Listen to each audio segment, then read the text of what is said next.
Continúa el libro de las obras divinas por Santa Hildegarda. Número 33. Así como no existe ninguna forma visible sin nombre, tampoco existe sin medida. ¿Qué significa en el hombre interior la medida idéntica de los ojos? Así como no existe ninguna forma visible sin nombre, tampoco existe sin medida.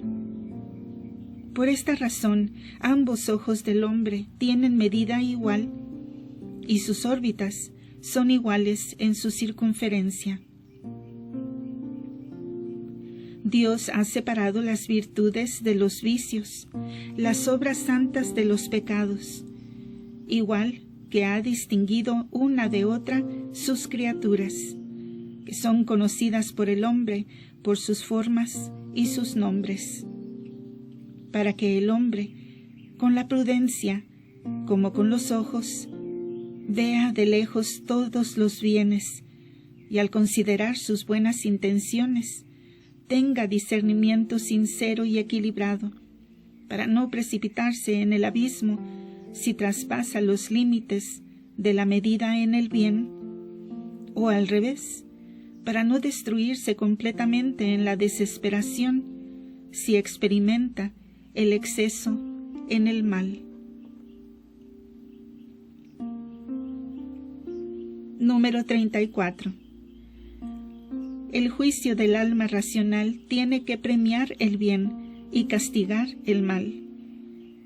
En comparación con la recompensa eterna, no bastaría penitencia alguna, aunque superara el número de los granos de arena o las gotas de agua del mar. Gracias a la razón, el alma muestra cuáles son y cómo son los pecados del hombre, e indica al mismo tiempo el modo de pecar y de arrepentirse. Las energías del alma inducen al hombre a arrepentirse, cuando se entristece por sus pecados, haciendo penitencia, igual que la lluvia extingue el fuego. Sin embargo, si el hombre quisiera comparar la penitencia de que es capaz con la gloria eterna y con el premio inefable, difícilmente podría pensar cómo salvarse. En efecto, incluso si la penitencia del hombre fuera más numerosa que los granos de arena o más vasta que las aguas del mar, tampoco podrían compararse sus ganas de salvarse con la gloria inefable de la vida eterna. ¿Y dónde se encuentra quien renuncie a satisfacer los afanes de la carne, alejándose de los pecados? La ciencia del alma racional se manifiesta en dos modos: en conocer el bien y en sentir el mal, y fija un premio por el bien y una pena por el mal. Estos son, pues, los deberes del alma, aunque en muchos casos obra solo según como el cuerpo solicita. Por esta razón el hombre se parece al día en las cosas buenas y a la noche en las malas. Número 35. Así como el hombre está reforzado por los ojos y los demás sentidos, y el cielo está iluminado por el sol, la luna y las estrellas, que alternándose lo socorren con su luz, así las obras de la verdadera penitencia iluminan el alma, y los suspiros y las lágrimas lavan las culpas. El hombre, además, ve con los ojos, huele a través de la nariz y gusta a través de la boca. Del mismo modo, gracias a la energía del sol y la luna, algunos rayos provenientes de las estrellas más altas, que tienen por misión ayudar al sol y a la luna, son enviados alguna vez hacia el resto de los astros, y así una luz está vivificada por otra. El alma, pues, cuando ve obras malvadas y deshonestas, se entristece, y cuando las ha conocido por referencias, suspira como sintiendo su mal olor. Y cuando las ha probado en el cuerpo, como a través del gusto, hace desatar en llanto al hombre, y con su ciencia le inspira arrepentimiento, suspiros por el conocimiento de los pecados y lágrimas por sus efectos. La penitencia ilumina al alma, y los suspiros y las lágrimas forman parte de ella. La penitencia rápidamente lava las culpas en el hombre. Los suspiros y las lágrimas que se producen con ella están al servicio de la verdadera penitencia, como también las otras virtudes que vivifican gracias al espíritu de fortaleza y temor de Dios, iluminan eficazmente al hombre de fe. Número 36. Así como la cabeza es sustentada por el mentón y las zonas superiores lo son por las nubes, y así como los huesos en el hombre se consolidan por el fuego, y la médula del hombre se coagula con el frío. Y así como en el mundo la tierra se cultiva en verano y en invierno para que dé frutos, de la misma manera las mentes de los fieles se fortifican con el fuego del Espíritu Santo y el rocío de la contrición, mientras que se debilitan por la inercia del error y la negligencia. Todo lo que está situado en la cabeza del hombre se mantiene junto por el mentón.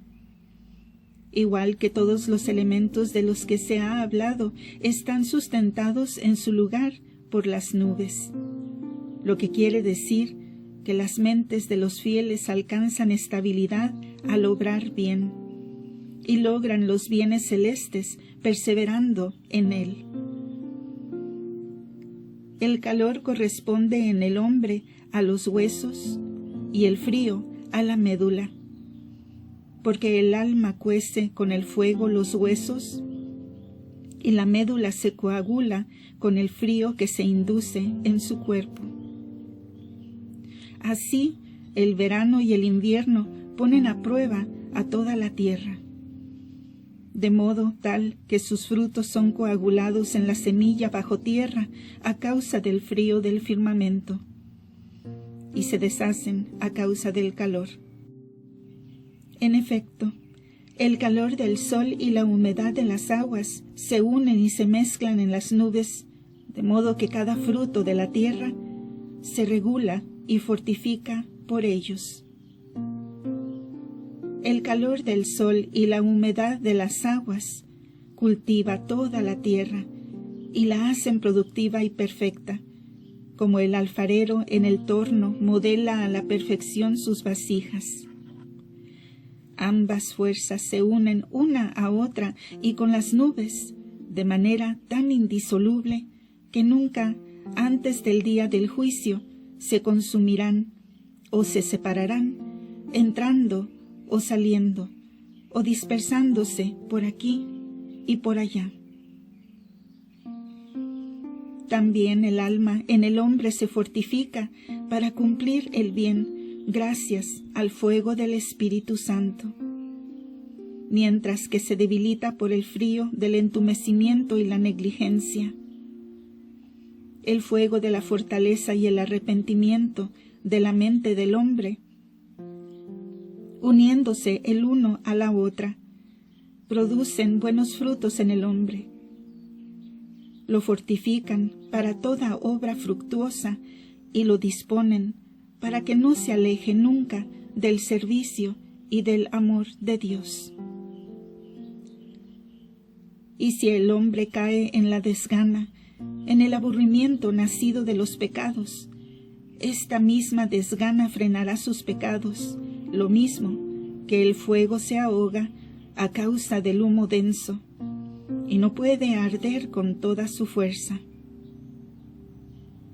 Pero cuando las energías del alma arrancan del espíritu del hombre el deleite de la carne, entonces los suspiros por la patria celeste se entrelazan en el hombre. Como la abeja fabrica el panal junto con la miel en el mismo recipiente, donde también se ve que la verdadera humildad dirige las obras nuevas y antiguas del hombre, y las mezcla unas con otras, para que el calor de la soberbia no las encienda ni las queme, secándolas. Así, el fuego del Espíritu Santo y la humedad de la humildad llevan a perfección a las virtudes fecundas en el habitáculo del Espíritu Santo, que la sabiduría ha elegido para morada. El hombre recoge en sí estas virtudes que están frente a la mirada de Dios y sus ángeles, como si fuera el perfume de todos los aromas, y ya no las abandona. Número 37. De nuevo habla sobre la utilidad de los sentidos en el hombre y la función de los astros en el mundo. El engaño del diablo con el que llevó al error a Eva y transmitió el pecado original a toda su descendencia. Se compara con una niebla que se levanta del aire maléfico y cubre la tierra, perjudica los frutos e impide a la vista discernir la pureza del día. La vista está sujeta y dirige al oído, olfato y la racionalidad de la boca y el tacto, para que el hombre pueda conocer qué son las cosas y de qué manera están hechas. Del mismo modo que toda la estructura del firmamento está ordenada e iluminada por el sol, la luna y las estrellas. Con los ojos, el hombre ve lo que después se entiende con la ayuda de la sabiduría, y estas cosas las aprende por el oído, el olfato y el gusto. En cambio, lo que está encerrado en su corazón lo conoce gracias a la ciencia, pero no lo ve con los ojos. También el engaño de la serpiente estuvo oculto, y se manifestó cuando la serpiente interrogó a Eva por primera vez sobre lo que ella no conocía, y la engañó porque ella, en un principio, era inocente. Así, todo lo que empezó con el primer pecado original proviene del engaño del diablo, y se parece a una niebla que se levanta del aire maléfico y cubre toda la tierra, de modo que no pueda verse la pureza del día. Niebla que corroe las obras de la sabiduría como si las despreciara. Así, el engaño no tiene ni alegría ni felicidad, y no encuentra quietud en ninguna parte. Estas cosas indican que todos los sentidos humanos se vuelven a donde los dirige la intención del hombre, y las virtudes corren a corregirlo cuando pregunta a Dios. El hombre dirige sus sentidos a donde lo conduce su intención. Sin embargo, no se conocen los pensamientos de su corazón, porque permanecen en el secreto. Por eso, Eva, cuando fue engañada por el diablo, no conoció su astucia, porque el diablo se había escondido tan bien que su engaño no pudo ser visto por nuestros primeros padres. Así arrastró a todo el mundo al mal, porque no tenía en sí nada bueno. Número 38. Las cejas creadas para proteger a los ojos, representan el recorrido de la luna, sometida a crecer y a menguar cada mes, de manera parecida a la constancia y la seguridad del alma, tienen que ser conservadas en el temor de Dios, tanto en la prosperidad como en la adversidad. Las cejas del hombre corresponden al recorrido de la luna. Tiene dos vías. Por una, la luna se ampara en el sol para restaurar su propia naturaleza. Por la otra vía, vuelve hacia atrás después de haber sido encendida por él. Las cejas son defensa y amparo de los ojos. Como la luna es protección y alimento de las estrellas. Porque mientras comienza a crecer encendida por el sol, recibe fuego tanto de las estrellas como del sol, y de este modo los ayuda a rebajar el exceso de fuego. Y mientras mengua, aporta fuego a las estrellas, pero no al sol, porque éste, como un príncipe, se mantiene siempre en la misma condición. De este modo, el alma infunde en el hombre constancia y seguridad para que tenga temor de Dios. Y estas dos virtudes son para el hombre el camino a seguir. Porque temiendo a Dios, el hombre a veces encuentra la prosperidad y a veces la adversidad. En ambos casos es necesario andar con rectitud, sin engreírse en la prosperidad ni abatirse frente a la adversidad. Por eso, cuando el hombre está defendido por el espíritu de fortaleza, se muestra resistente en toda circunstancia. Estas virtudes hacen que la intención del hombre tenga protección. Lo mismo que el temor de Dios es fundamento y escudo de las demás virtudes. En efecto, cuando el temor se reviste de fortaleza, reúne en sí todas las otras virtudes y las muestra protegidas por la fortaleza y el temor, y hacen que el hombre se adhiera a los deseos celestes, tanto en la adversidad como en la prosperidad. Número 39. Las funciones de la nariz, de la boca y de las orejas. ¿Cuál es su utilidad en el hombre? ¿Qué significan sus diversos papeles en relación con los elementos del mundo externo y con relación a la interioridad del alma? Sobre el deber de seguir en todas las cosas los ejemplos de los justos. La parte que va de la nariz a la garganta se corresponde con el aire húmedo acompañado con el aire denso, blanco y luminoso. La nariz representa el aire que mueven las aguas. La boca evoca la humedad que corresponde a la razón. Las orejas manifiestan, en cambio, el ruido y el sonido de esas mismas aguas, que se derraman del modo debido con el viento del aire húmedo y la subida de las nubes.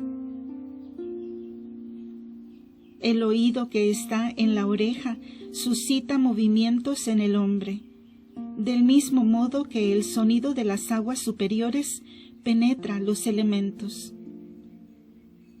La boca, que es instrumento de la racionalidad, se empapa de humedad, igual que las zonas superiores se mojan con la humedad de las aguas, que se han dicho, para que no se sequen.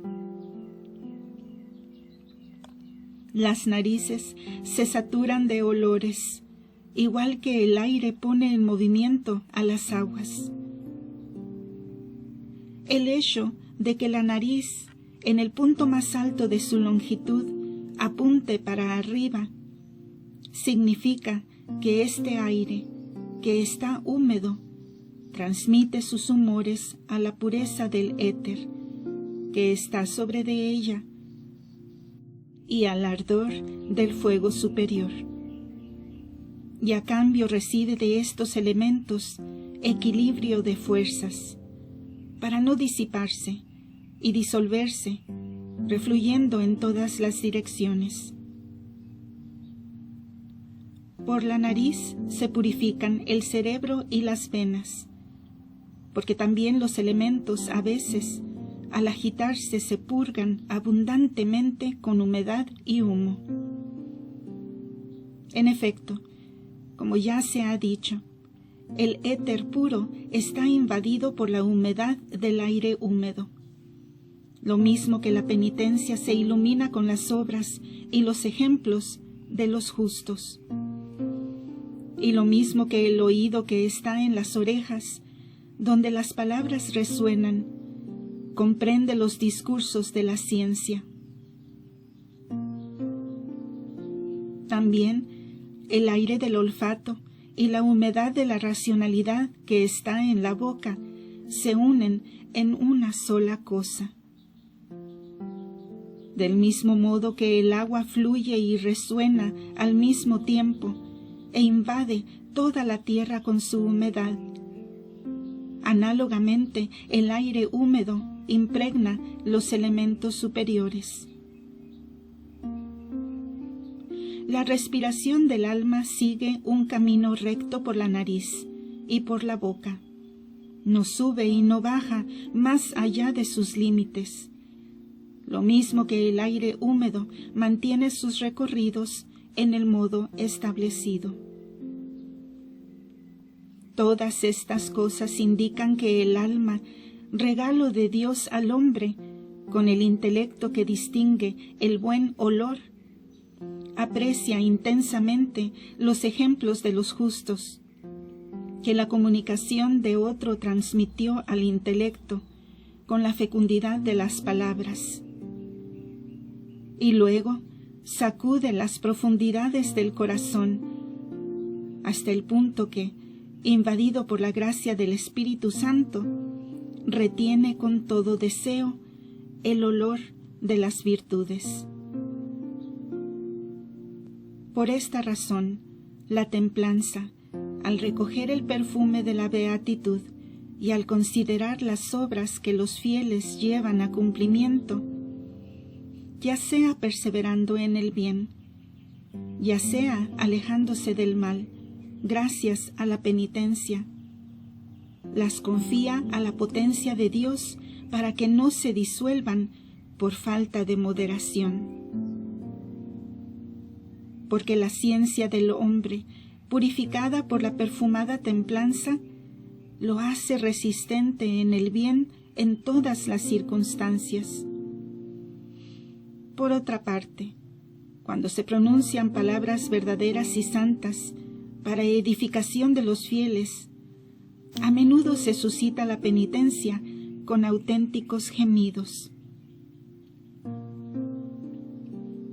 La virtud de la justa moderación debe encontrarse en ellas, para que el hombre pueda disponer en orden al bien todas sus obras y levantar la mirada a las cosas celestes, sin exceder su medida, pero avanzando bastante en la rectitud con alma y cuerpo, a ejemplo de los santos.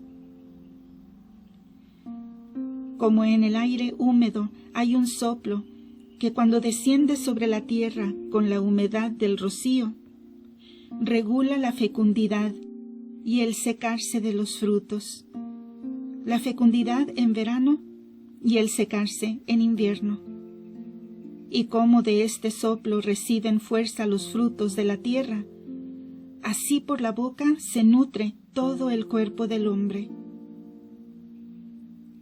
Y lo mismo que el mundo se ilumina gracias al resplandor del sol, igualmente todos los vientos de las zonas superiores se producen y regulan por aquel soplo. De manera parecida, la penitencia surge a veces en el corazón de los fieles, gracias al ejemplo de los justos, y producen en él la fecundidad de las obras buenas y el secarse del mal. Y es como si deseara el bien si fuese verano, y si fuese invierno despreciara el mal, por lo cual, alegrado y nutrido de este modo por estos frutos de justicia, siempre estará absorto en los deseos celestes. Número 40. En la lengua del hombre se representa la inundación de las aguas. ¿Cuál es el sentido de esta inundación en el interior del hombre? En la lengua se manifiesta la crecida de las aguas que ocasiona inundaciones, porque como las palabras se forman por la lengua, así con la crecida de las aguas se crean los torbellinos. En esto se puede ver la señal de que el alma, cuando desea adherirse a los deseos celestiales, obliga a su habitáculo a alabar al Creador y a proferir continuas oraciones con la devoción de su espíritu. El alma se mueve por la humedad y resuena en el crepitar del fuego, ya que como el alma es de fuego, conoce a Dios, y como también es respiración, anhela a Dios, que es espíritu. Cuando el alma hace el bien, va por el camino de la justicia, como el aire puro, que no tiene nubes tenebrosas. Cuando en cambio produce la podredumbre de los pecados, se parece al desbordamiento de las aguas que arrollan la pura senda del aire. Pero si se aleja de los pecados, pasa lo que está escrito en el Evangelio sobre el administrador, que dejando los pecados y reduciendo las deudas, se convirtió a la misericordia. Y cuando invoca la gracia de Dios, después de haber pecado, y pide resucitar como Lázaro resucitó después de 4 días, el alma emite profundos suspiros y se entrelaza con la corrección como con una cerca impenetrable, y continúa haciendo buenas obras de modo que no corra el riesgo de caer de nuevo en la costumbre de pecar. Entonces cumple una penitencia estable como el firmamento, para no hacer de nuevo el mal, recomenzando a pecar.